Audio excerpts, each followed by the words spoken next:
اس میں میرا خیال ہے سب کو بہت زیادہ دلچسپی ہوگی۔ 10 محرم کے دن دسترخوان وسیع کرنے کی کیا فضیلت ہے، جبکہ 10 محرم کو روزہ رکھا جاتا ہے، 10 دن میں کچھ کھاتے پیتے نہیں اور افطار کے وقت 11 محرم شروع ہو جاتی ہے، تو اس حدیث پر کس طرح عمل کیا جائے گا؟ عائشہ صاحبہ نے کراچی سے پوچھا ہے۔ اچھا، بعض لوگ یہ بھی کرتے ہیں، یہ کسی نے سوال پوچھا ہے، یہ ہمارے کیمرہ مین نے ہی پوچھا ہے، نبیل بھائی نے، کہ مجھے تو یقین نہیں آ رہا کہ ایسا بھی کرتے ہیں، لیکن یہ بتا رہے ہیں کہ بہت سارے سنی حضرات یہ کرتے ہیں کہ محرم میں امام بارگاہوں میں جا کے منتیں مانتے ہیں اور پھر اگلے سال ان منتوں کو پورا بھی کر رہے ہوتے ہیں جو بھی انہوں نے منتیں مانی ہوتی ہیں۔ تو دیکھیں، یہ بھی حرام اور ناجائز عمل ہے۔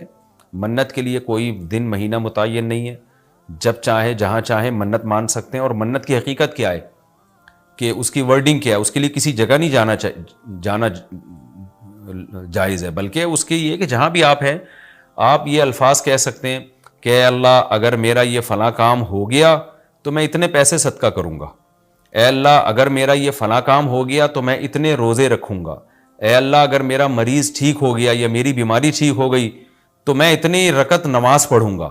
اس طرح کی منتیں ماننا جائز ہے، اس کے لیے امام بارگاہ یا مسجد یا کسی مزار پہ جانا حرام ہے۔ خوب سمجھ لیں، یہ گھر بیٹھے بیٹھے ہو سکتا ہے، یعنی اس کا کوئی جگہ شریعت نے منت کے لیے متعین نہیں کی ہے۔ اسپیشل اس کام کے لیے آپ مسجد جا رہے ہیں کہ یہ سوچ کے کہ وہاں جا کے منت مانوں گا تو شاید منعقد ہوگی، ایسا نہیں ہے، منت کہیں بھی ہو جاتی ہے۔ ہاں، کوئی مسجد میں نماز کی نیت سے جائے کہ 2 رکعت پڑھ کے اللہ سے دعا مانگوں گا تو ایک الگ بات ہے، اس کے لیے مسجدیں ہیں، تو مزار تو اس کے لیے بھی نہیں ہے، وہ تو وہاں تو بالکل ہی حرام ہے۔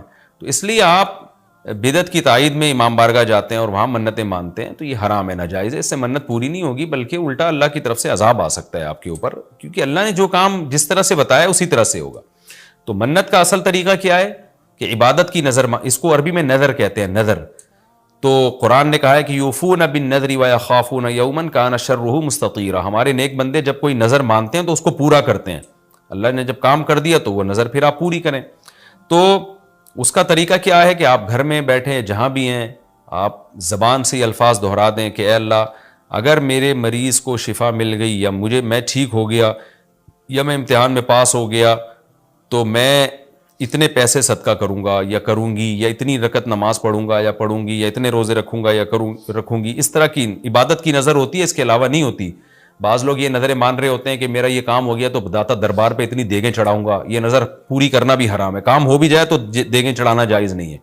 بعض لوگ یہ کہہ رہے ہوتے ہیں کہ یہ کام ہو گیا تو امام حسین کے نام کی یا غوث اعظم کی نام کی اتنی دیگیں نکالوں گا، یہ سب غلط چیزیں ہیں۔ صدقے کی نظر ہوتی ہے اللہ تیرے نام پہ میں اتنے غریبوں کو کھانا کھلاؤں گا، یہ نظریں ہوتی ہیں صدقے کی، جو اللہ کے لیے ہوتا ہے صدقہ۔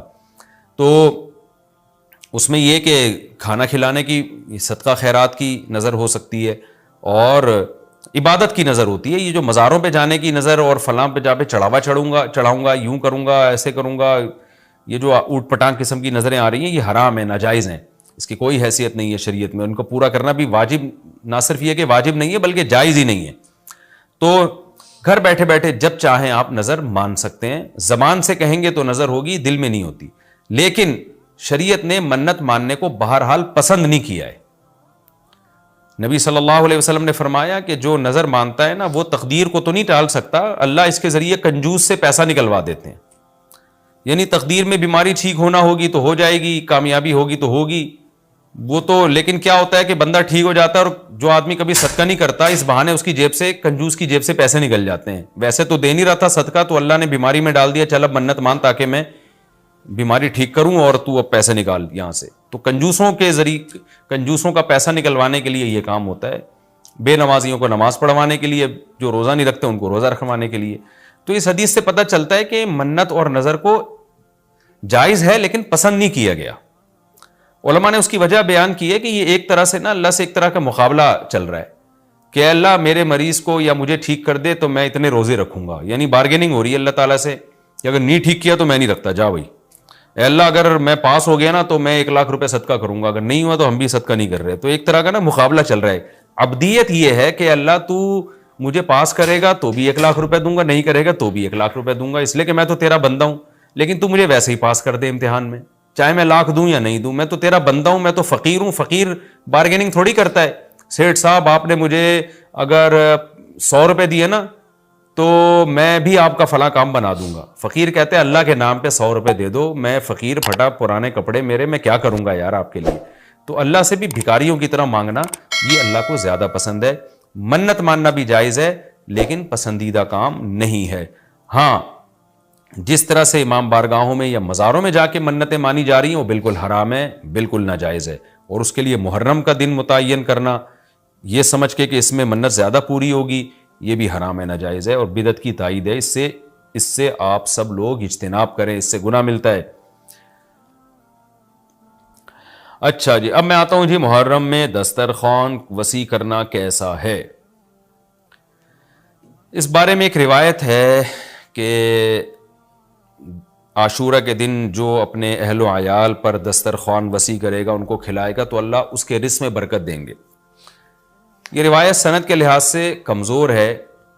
بعض علماء کی رائے یہ ہے کہ اگرچہ کمزور روایت ہے مگر فضائل میں چلتی ہے, تو کوئی اچھی نیت سے دسترخوان وسیع کر دے, وسیع کر رہا ہے نا, کوئی یتیم کے منہ سے نوالا تو نہیں چھین رہا نا, کھلا ہی رہا ہے, تو اگر کوئی گھر والوں پہ اس دن اچھا کھلا دے گا تو اس میں کیا حرج ہے. بعض علماء کی یہ رائے ہے, وہ بھی اصحاب علم ہے. لیکن بندہ ایک کو ہمیشہ سے ایک اشکال رہا ہے کہ جب ایک بالکل بے غبار صحیح حدیث ہمارے سامنے موجود ہے تو اس کے مقابلے میں ایسی کمزور روایت کو ہم کس بیس پہ ترجیح دے سکتے ہیں. ہمارے سامنے جو بے غبار اور بالکل مستند حدیث ہے جس کی سند پہ کوئی کلام نہیں ہے, وہ ہے روزہ. عاشورہ کے دن روزہ رکھنا چاہیے. روزہ اور دسترخوان آپس میں جمع نہیں ہو سکتے. یعنی عاشورہ کے دن جب آپ دسترخوان وسیع کریں گے تو روزہ کیسے رکھیں گے. تو بعض لوگوں نے یہ تعویل کی ہے کہ افطاری میں کر لیں آپ, تو افطاری میں تو 10 تاریخ نہیں رہے گی نا, 11 شروع ہو جائے گی, وہ تو 11 محرم ہو جائے گی. بعض لوگوں نے یہ کہا کہ جی 9 محرم کو جب سورج غروب ہو تو عاشورہ کی رات کو دسترخوان وسیع کر لیں. تو حدیث کے ظاہر سے تو عاشورہ کا دن معلوم ہوتا ہے کہ جب عاشورہ والا دن شروع ہو چکا ہو, یعنی صبح صادق کے بعد. یعنی حدیث میں تکلفات کرنے پڑ رہے ہیں, اس کی تعویلات کرنی پڑ رہی ہیں. تو اس بارے میں علامہ ابن تیمیہ رحمہ اللہ کی رائے ہمیں بہت صحیح معلوم ہوتی ہے. انہوں نے یہ لکھا ہے کہ اصل میں ہوا یہ تھا کہ جب شیعہ حضرات نے عاشورہ کے دن کو منحوس سمجھنا شروع کر دیا کہ یہ منحوس دن ہے اور اس میں غم کا دن ہے, تو بعض سنیوں نے ان کے مخالفت میں نا اس کو خوشی کا دن منانا شروع کر دیا. یعنی ہوتا ہے نا, آپ کسی کی مخالفت میں حد سے تجاوز کرتے ہیں, تو انہوں نے خوشی کے دن کے لیے اس میں کھانے پینے کی روایتیں گڑھ لی, کھاؤ پیو کھلاؤ پلاؤ, تاکہ بالکل ان کی مخالفت ہو. تو حقیقت یہی معلوم ہوتا ہے کہ چونکہ صحیح حدیث میں روزے کا تذکرہ ملتا ہے اور روزہ اور کھلانا پلانا جمع نہیں ہو سکتے. اگر یہ جو دوسری عاشورہ کے میں کھانا کھلانے والی حدیث بھی بالکل بے غبار اور مستند ہوتی نا, تو ہم دونوں کو جمع کر کے تعویلات کر لیتے کہ جی افطار میں کھلا دو اور سارا دن روزہ رکھو, یا نابالغ بچوں کو دن میں کھلا دو اور بڑوں کو روزہ رکھوا دو. تو ہم تعویلات کرتے اگر یہ اسی ٹکر کی حدیث ہوتی. لیکن یہ کمزور حدیث ہے, تو اس کو اتنی صحیح مستند روایت کے مقابلے میں ہم کیسے لا سکتے ہیں. تو وہ ابن تیمیہ رحمہ اللہ کی بات کافی معقول معلوم ہوتی ہے کہ بعض شامی لوگوں نے یہ روایت کو گڑھا ہے صرف شیعہ لوگوں کی دشمنی اور مخالفت میں, کہ اس کو خوشی کا دن, تو عاشورہ کا دن تو نہ غم کا دن ہے نہ خوشی کا دن ہے, عبادت کا مقدس دن ضرور ہے, تو برکت کا دن ضرور ہے. تو اس لیے اس میں صحیح بات یہی معلوم ہوتی ہے کہ یہ کھلانا پلانا والا جو روایت ہے یہ ہمیں صحیح معلوم نہیں ہوتی. روزہ رکھیں, اور افطاری میں تو ویسے ہی دسترخوان وسیع کرنا چاہیے. افطاری میں سموسے پکوڑے جلیبیاں بچوں کو کھلائیں تاکہ ان کو روزہ رکھنے کی اور زیادہ حوصلہ افزائی ہو. تو اس لیے ہماری رائے اس میں یہی ہے کہ عاشورہ کے دن بس روزہ ہی کی فضیلت ہے, دسترخوان والی بات ہمیں ٹھیک معلوم نہیں ہوتی, کیونکہ اس کے مقابلے میں جو ہے نا دسترخوان والی حدیث کے مقابلے میں زیادہ صحیح حدیث ہے جو روزہ تو کھانا پینے سے اجتناب کا نام ہے, اور افطاری میں تو ویسے ہی آدمی کھا لیتا ہے, وہ اس کے لیے پھر ضرورت نہیں ہے الگ سے ہمیں کسی روایت کی. اچھا بھائی, بیوی کی خالہ اور پھپھی محرم ہے؟ کیا بیوی کی خالہ محرم ہوتی ہے؟ عبداللہ صاحب فیصل آباد سے. نہیں جی, بیوی کی خالہ محرم نہیں ہوتی, اپنی خالہ محرم ہوتی ہے. بیوی کی ماموں, بیوی کے پھپھا, بیوی کے چچا, بیوی کی بھتیجی, بیوی کی بھانجی, یہ سارے نامحرم ہیں. لوگ سمجھتے ہیں میری بیوی کے جتنے محرم ہیں وہ میرے بھی محرم بن گئے. ایسا بالکل بھی نہیں ہے, اتنا فری ہونے کی ضرورت بالکل بھی نہیں ہے آپ کو. جب بیوی کی بہن آپ کی محرم نہیں ہے تو باقی کون آپ کا محرم ہو جائے گا؟ تو صرف بیوی کی اماں, نانی, دادی, دادا, دادا تو ویسے ہی مرد ہیں. جو نانی، دادی، پوتی، نواسی، بیٹی، یہ سب آپ کے لیے محرم ہے. یعنی بیوی کی بیٹی جو سوتیلی بیٹی کہلاتی ہے، یہ بیٹی کی بیٹی ہو گئی، وہ بھی سوتیلی بیٹی ہے. تو بیوی کی اماں، بیوی کی نانی، بیوی کی دادی، یہ سب محرم ہے. یعنی بیوی کے اصول اور اس کے فروع، ماں باپ اور اولادیں، یہ سب آپ کے لیے محرم ہیں. اس کے علاوہ جتنے رشتے ہیں بیگم کے، وہ سب آپ کے لیے نامحرم ہیں. اگلا سوال بھی ایسا ہی ہے بھائی، محرم اور نامحرم رشتے کا اصول بتا دیں. کیا چاچی نامحرم میں سے ہے؟ محرم اور نامحرم کے درمیان فرق کرنے کا کوئی اصول ہو تو بتا دیجئے. ام حبیبہ کراچی سے کہہ رہے ہیں اگر اصول ہو تو بتا دیں. ظاہر ہے اصول ہی نہ ہوتا تو پتہ کیسے چلتا کہ کون محرم کون نامحرم. دیکھیں اصول یہ ہے کہ زندگی بھر جس سے آپ کا نکاح کبھی بھی نہیں ہو سکتا وہ آپ کے لیے محرم ہے، اور جس سے کبھی بھی کسی بھی ٹائم پہ نکاح آپ کے لیے جائز ہو سکتا ہے وہ آپ کے لیے نامحرم ہے. مثال کے طور پر مرد کے لیے اپنی سالی، مرد اپنی بیوی کی بہن سے نکاح نہیں کر سکتا جب تک بیوی زندہ ہے. بیوی کا انا للہ ہو گیا یا طلاق ہو گئی تو اس کی بہن سے اب یہ نکاح کر سکتا ہے. تو اس سے پتہ چلا کہ بیوی کی بہن سے جو نکاح حرام ہے وہ وقتی طور پہ حرام ہے، ہمیشہ کے لیے حرام نہیں ہے. تو اس لیے بیوی کی بہن ہمیشہ کے لیے نامحرم ہے. آپ کا کسی خاتون سے نکاح ہوا، لوگ کیا کرتے ہیں جی میری وائف ہے تو اس کی بہن تو چونکہ اس سے میرا نکاح نہیں ہو سکتا لہٰذا وہ تو میری بہن بن گئی. ایسا بالکل بھی نہیں ہے. آپ کی جو وائف ہے اس کی بہن آپ کی نامحرم ہے، اس کو آپ سے پردہ کرنا پڑے گا اور آپ اس سے زیادہ فری نہیں ہو سکتے. زیادہ کا مطلب تھوڑا سا بھی فری نہیں ہو سکتے.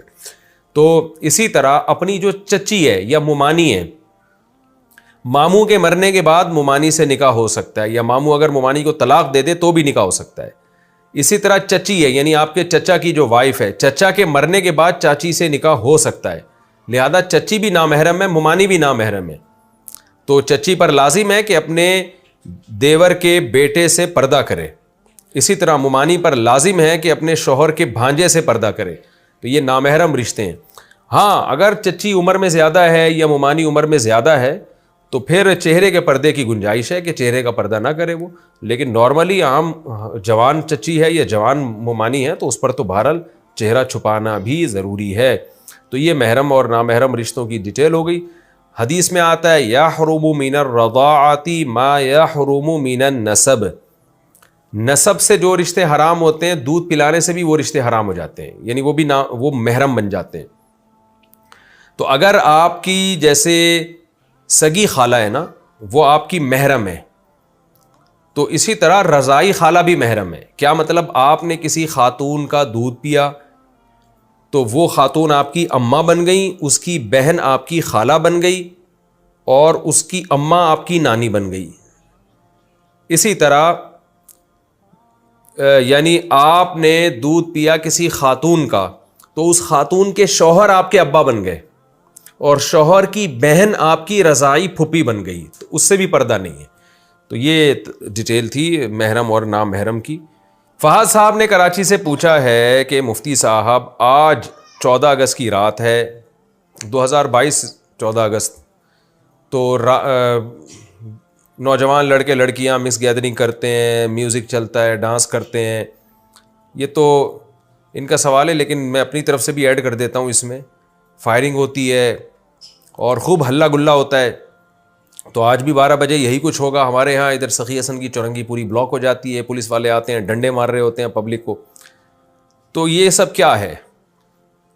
دیکھیں 14 اگست ہمارے لیے خوشی کا دن ہے اس طور پر کہ ہمارا ملک آزاد ہوا تھا. تو اگر کوئی اس کو سیلیبریٹ کرتا ہے، اس کو خوشی مناتا ہے، یعنی آٹومیٹیکلی ایک چیز ہے تو اس میں کوئی حرج نہیں ہے. اچھا اس پہ لوگ 12 ربیع الاول کو بھی قیاس کرتے ہیں کہ جب 14 اگست کو خوشی منانا جائز ہے تو 12 ربیع الاول کو کیوں جائز نہیں ہے. دیکھیں نبی صلی اللہ علیہ وسلم کی پیدائش کے دن خوشی منانا یہ اس کا تعلق مذہب سے ہے، مذہب سے براہ راست ہے. تو مذہب میں اپنی طرف سے ایڈیشن کی اجازت نہیں ہے جب تک شارع علیہ السلام کی طرف سے اس کی پرمیشن نہ ہو. تو ہمارے نبی صلی اللہ علیہ وسلم نے 12 ربیع الاول نہیں منایا، نہ صحابہ نے نہ تابعین نے، تو ہمیں اجازت نہیں ہے. اور یہ جو 14 اگست کو منایا جاتا ہے یہ قومی دن ہے، اس کا اسلام سے براہ راست تعلق نہیں ہے. لہذا اس میں اسلام سے براہ راست پرمیشن کی ضرورت نہیں ہے، کیونکہ اسلام کی طرف سے پرمیشن آلریڈی ہے کہ تمہارے اپنے ذاتی چیزیں ہیں. اگر کوئی ایک دن آپ متعین کر لیتے ہیں تاکہ اس میں لوگوں کے دل میں ملک سے وطن سے محبت پیدا ہو تو اس میں کوئی حرج نہیں ہے. ہاں اتنی بات ضرور ہے کہ اسلام کوئی بھی دن آپ کو منانے کے لیے اس میں کچھ باؤنڈری اسلام نے کھینچی ہوئی ہے کہ آپ اسلام کی باؤنڈری سے باہر نہ نکلیں. تو وہ 14 اگست کو بھی آپ کے لیے جائز نہیں ہے اس باؤنڈری کو کراس کرنا. وہ باؤنڈری کیا ہے کہ بے حیائی کا کام کرنا, کوئی ایسا کام کرنا جس سے لوگوں کو تکلیف ہو, اذیت ہو. اب آپ دیکھیں روڈ جب بلاک ہوتے ہیں, ایمبولینس میں مریض جا رہے ہوتے ہیں, ان کے ساتھ مسائل ہوتے ہیں, موتیں واقع ہو جاتی ہیں. کراچی کے حالات پہلے ہی ایک تباہ کن ہے, اوپر سے آپ روڈ بلاک کرنا شروع کر دیں. پھر لڑکے لڑکیاں, جوان لڑکے لڑکیوں کو اپنی ٹھڑک پوری کرنے کا بھی موقع مل جاتا ہے. گھروں سے نکلتی ہیں, اماں والدین روکتے نہیں ہیں, چمک چھلو بنی ہوئی گھر سے جا رہی ہوتی ہیں کہ جی آج 14 اگست ہے, اور لڑکوں سے ڈیٹیں لگ رہی ہوتی ہیں اس بہانے, اور مس گیدرنگ ہوتی ہے, اکٹھے ناچ رہے ہوتے ہیں. بےہودگی ہے. پاکستان اسلام کے نام پہ بنا تھا, اور اس میں جو جانیں دی گئی ہیں, خون بہایا گیا ہے, وہ اسلام کے دفاع کے لیے کہ ایک اسلام کا قلعہ ہوگا. آپ اس طرح سے ایک دن منا رہے ہیں جس میں اسلام کی دھجیاں اڑائی جا رہی ہیں, تو یہ پاکستان سے محبت کی علامت نہیں ہے. یہ اس کا مطلب آپ اپنی ایک ٹھڑک پوری کر رہے ہیں. تو ہم آپ کو 14 اگست منانے سے منع نہیں کرتے. ایک آزادی کا دن ہے, اگر آپ اس کو مناتے ہیں اور اس سے ملک کی محبت پیدا ہوتی ہے تو اچھی بات ہے یہ, کیونکہ بہرحال ایک ہمارا ملک ہے, اس کا دفاع کرنا ہماری ذمہ داری ہے. اسلام کا ایک قلعہ ہے. پاکستان ختم ہو گیا تو بہت سارے اسلامی ملکوں کا فیوچر داؤ پہ لگ جائے گا. تو لیکن حدود کے اندر رہ کے آپ اس کو منائیں. بہت دفعہ ایسا ہوتا ہے فائرنگ سے لوگ مر جاتے ہیں, ایسے بہت سے واقعات سامنے آئے ہیں. تو کوئی بھی اللیگل کام نہ کریں, غیر قانونی کام نہ کریں, اور غیر قانونی چاہے ملکی لحاظ سے ہو چاہے اسلام کے لحاظ سے ہو. مجھے یاد ہے ایک دفعہ 14 اگست پہ زلزلہ آیا تھا رات 12 بجے, ٹھیک 12 بجے زلزلہ آیا تھا, چند سال پہلے کی بات ہے. اطلاع ملی تھی کہ ہاکس بے کی طرف اور سی وی یو کی طرف لڑکے لڑکیاں شراب پی رہے ہیں, اور جیسے ہی 14 اگست یعنی 12 بجے ہیں تو لڑکے لڑکیوں نے شراب کباب اور ناچ گانے شروع کیے. ٹھیک 12 بجے ایسے کراچی کی زمین یوں ہلی تھی. تو شاید اللہ کا عذاب ہو, یہ اللہ نے تنبیہ کی ہو کہ کچھ عقل کے ناخن لو. دیکھیں ہم غیر مسلموں پر اپنے آپ کو قیاس نہیں کر سکتے. لوگ کہتے ہیں غیر مسلم تو شرابیں پیتے ہیں, نائٹ کلب میں ناچتے ہیں, زنا کرتے ہیں, انہیں کچھ بھی نہیں ہوتا.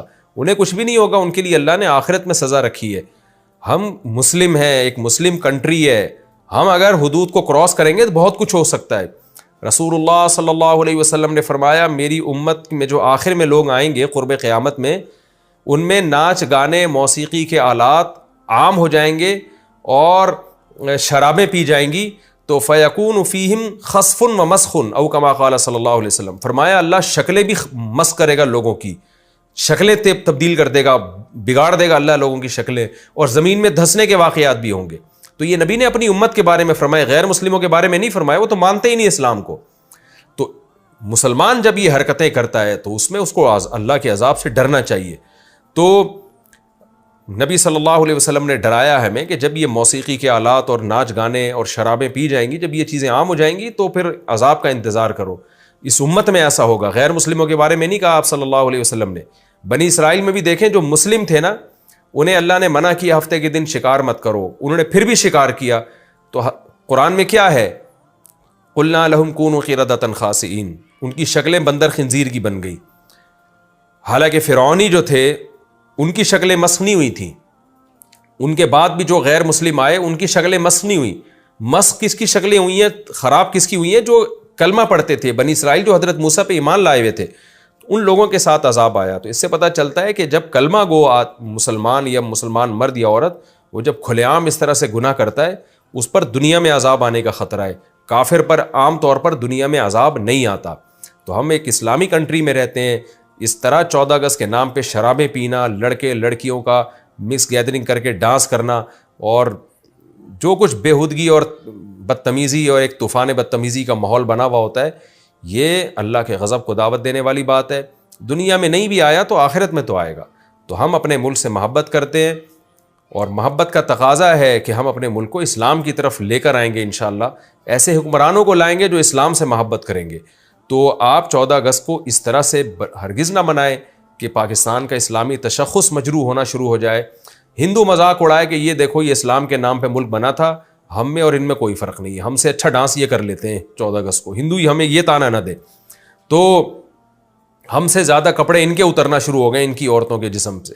تو یہ ہمیں اگر ہندو تانا دے گا تو آپ کے پاس کیا منہ رہ جائے گا ہندو سے ہندو کو یہ بتانے کے لیے کہ ہم نے اسلام کے نام پہ بنا, اور یہ دے رہے ہوتے ہیں تانا, میں کمنٹس میں دیکھ رہا ہوتا ہوں, ہندو یہ طنز کر رہے ہوتے ہیں کہ تم نے ہندوستان کو توڑا اسلام کے نام پہ اور تمہارے اپنے ملک میں کیا ہو رہا ہے. تو یہ ہماری بین الاقوامی ذلت بھی ہے, اللہ کی نظر میں بھی ہم ذلیل و رسوا ہوں گے. تو اس لیے آپ 14 اگست ضرور منائیں, لیکن ان حدود کے اندر اپنے کلچر کو دیکھتے ہوئے, اسلام کو دیکھتے ہوئے, اور اس بات سے بچتے ہوئے کہ کہیں اللہ کا قہر اور غضب ہم پہ نہ آ جائے.